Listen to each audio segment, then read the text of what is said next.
going on, Jerome's? So with the end of the Kirk Cousins era after 6 seasons, grand opening, grand closing, it is what it is. Actually, in effect, now is the start of the Kevin O'Connell and Kwesi Adofo-Mensah era, where, I mean, Kirk Cousins, they inherited from Rick Spielman. Yes, they did extend him once for 1 season, but Kwesi and Kevin O'Connell have cleared out most of Rick Spielman's veterans. Really only Brian O'Neill and Garrett Bradbury and Harrison Smith essentially remain. And now they freed up cap space. They're looking at $100+ million in 2025. And Kwesi and Kevin O'Connell and Brian Flores are putting their own stamp on this roster. Now they get to choose their own quarterback of the future. And I think that's where things go as of right now. So the Vikings currently sitting at 11 in the draft order. I think that they will make a move into the top 10, potentially up into the top 5, maybe even up into the stratosphere. And whether it's May, it's going to be May, or Daniels, or J.J. McCarthy, or Penix, or Bo Nix, or somehow, some way, Caleb Williams. You never know. You never know, man. Either way, it starts and ends with the rookie quarterback. But the question is, what about the bridge quarterback? What about the veteran backup quarterback in case the rookie QB needs some training wheels? Which, I don't know, at this point, just start the kid. I feel like with a revamped defense, the Vikings are going to suture up that run game. The Vikings are going to address offensive line, and they have some of the best receivers in the game. Just roll them out. No, why not? Take your lumps now. Start the clock on him developing. Go ahead. But in terms of backup quarterbacks, so you do have Nick Mullins, and this is going to be very unpopular because everyone likes free agency. They like the shiny new toy. I don't mind Nick Mullins as the backup quarterback or the bridge quarterback who has to start a couple games. Matt Castle, this thing leading into Teddy Bridgewater might be a bad example, or the McNabb leading into the Christian Ponder, also another bad example. But I mean, Nick Mullins, he can sling it, man. And yes, he makes some stupid plays. Yes, he has to tone that ish down, but he's been in the system for 2 years. He's proven that he can move the ball vertically. He can get the ball to Justin Jefferson, and he works pretty damn good with Kevin O'Connell. What more do you want? What more do you want? You're just expecting someone else to come off the street. He's like, I could probably do better. I don't know, man. Plus, I just love using the Mullins memes. I have a stockpile of Mullins memes that I need to use. Also, the other quarterback on the roster, of course, is Jaren Hall, the Mormon Missile 5th-round pick last year. Now, he looked great in that one drive, ironically, against the Falcons, but did not look great in his first half against the Packers, but also wasn't really given a true chance to succeed. Like we said, is what it is, but we also have a stockpile of memes that we need to use. But the Vikings could and should be looking in free agency, and as of right now, 9:23 p.m. Central Time. Here is currently who is on the market. Now, the Vikings, I believe Pete Schrager said that the Vikings were in on Gardner Minshew, who ended up signing with the Raiders. So the Vikings are certainly looking around, and there's a lot of speculation that the Vikings are in on Sam Darnold, both the Vikings and the Broncos, as well as maybe some Jameis Winston, maybe some Jimmy Garoppolo, who knows. But here's where the market is at now. So, I mean, without Kirk and Baker and also Russell Wilson, it gets pretty sparse pretty quick, man. It's almost like teams like to hang on to their quarterbacks in their prime. But any player on this list is not the future. All right, so straight up, like, barring some sort of miracle Undertaker rise from the dead from Sam Darnold, which I don't know, maybe. But no, none of these guys are the future. So Tannehill at 35, caretaker. Same thing with Ty God. Same thing with Marcus Mariota. Drew Lock, who had a nice moment last year beating the Eagles on Monday Night Football. That's fantastic. Tyler Huntley, Snoop, he's a Pro Bowler. It's kind of awesome, man. Same thing. I love pointing that out, just like Mac Jones is a Pro Bowler. That's great. Jumping Joe Flacco, of course, off the couch and then leading the Browns into the playoffs. Playoffs didn't go great. Hey, I mean, he fit in well here. Just getting schwacked in the wild card round. Josh Dobbs, the pass shot. We had some moments, man. We had some moments. And we pointed this out before. If the Vikings go all in on a mobile quarterback, whether it be Jaden Daniels or Drake May has some ability, J.J. McCarthy has some ability, Michael Pratt has some ability too. If they go all in on that, bring in a guy like Dobbs or Huntley or maybe even Mariota too, who does have some ability. I mean, maybe it makes sense because stylistically it would be nice if your starting quarterback and your backup quarterback had similar skill sets so you didn't have to have two separate offenses. Carson Wentz, no. Jameis, we've always said, don't sleep on Hay. That guy played well against us scouting. And, I mean, Jameis chucked 2 touchdowns in the second half against the Vikings in that near comeback win. Jimmy G, no. Just no. No, at this point. So, I'm not overly thrilled about any of these. Like, I guess if I had to pick 1, 2, 3 of the free agent options, I would go Darnold 1, and that's it. Darnold 1, I guess Flacco 2, I guess Jameis 3. It's not great.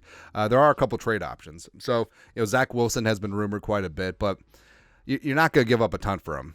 So that's where I'm starting it in. Like the Vikings, they don't have a third-round pick. You're coveting that first and second because you might need that ammo to trade up in the draft. And like I said, none of these guys you're just going to say are the future. If you acquire one of these guys, they're going to come in and compete, probably with a highly drafted rookie quarterback. So Wilson, I understand. Like BYU, the Storm and Mormon, like what? The Wilson and Darnold just bad, or did the Jets ruin them? Who knows? Trey Lance, who's former number 3 overall pick by the Niners, who they gave up on. They traded 3 first-round picks for him. He's currently on Dallas. Dallas traded a 4th-round pick for him. Could you get him for like a 5th? Possibly. Justin Fields. Hey, remember all that talk about Ryan Poles, GM of the Bears, saying like, well, we need to do the right thing and trade Justin Fields before free agency. Well, that was a lie.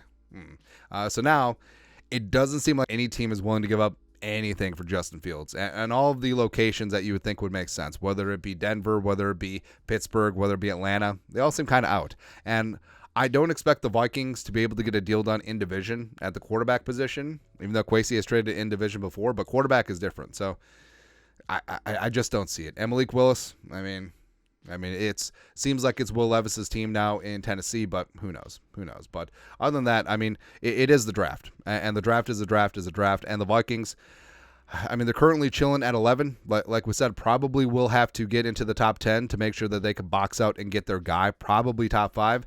And we pointed out, if it goes win, play, show, 1, 2, 3, QB, and there's only one of the big 4 left, Caleb Williams is probably going 1 to the Bears, but if May, Daniels, or McCarthy are just hanging out there chilling, I don't think Arizona is going to move from 4. So I think that 5 is the sweet spot. I don't think Arizona's going to move from 4 because, yeah, they could trade down from 4 to 6 with the Giants and be like, oh, the Giants got their quarterback of the future, but also puts in jeopardy them potentially landing their choice of wide receiver 1, whether it be Marvin Harrison Jr., likely, or Malik Neighbors, possibly. And so I don't think that Arizona is going to move, but that's something you have to find out for sure. And if they are willing to trade down, make that deal. Go QB up at the top, which is something that's never happened before. Or, I mean, if the Patriots feel like, hey, the rookie, the quarterbacks that we wanted are off the board, whether it be Williams, whether it be May, whether it be whoever, and we're willing to trade down, go up and get them. 11-3, it's going to cost you 3 first-round picks and some change. Don't care. Go out and get it done. Oh, but now without Kirk, everyone knows that the Vikings are trading up. Even with Kirk, if the Vikings traded up, everyone knew that they were going for a quarterback. So that's stupid logic. It's dumb. It costs what it costs. Oh, if we would have lost more games, we wouldn't have to trade up. Yeah, but didn't. Accept reality on reality's terms, man. So 3, 5 are the key spots right now. I still wouldn't rule out the Falcons drafting quarterback at 8. I think that's why it's key to get up ahead of them. Tennessee might still go a different direction at quarterback. The Giants, definitely.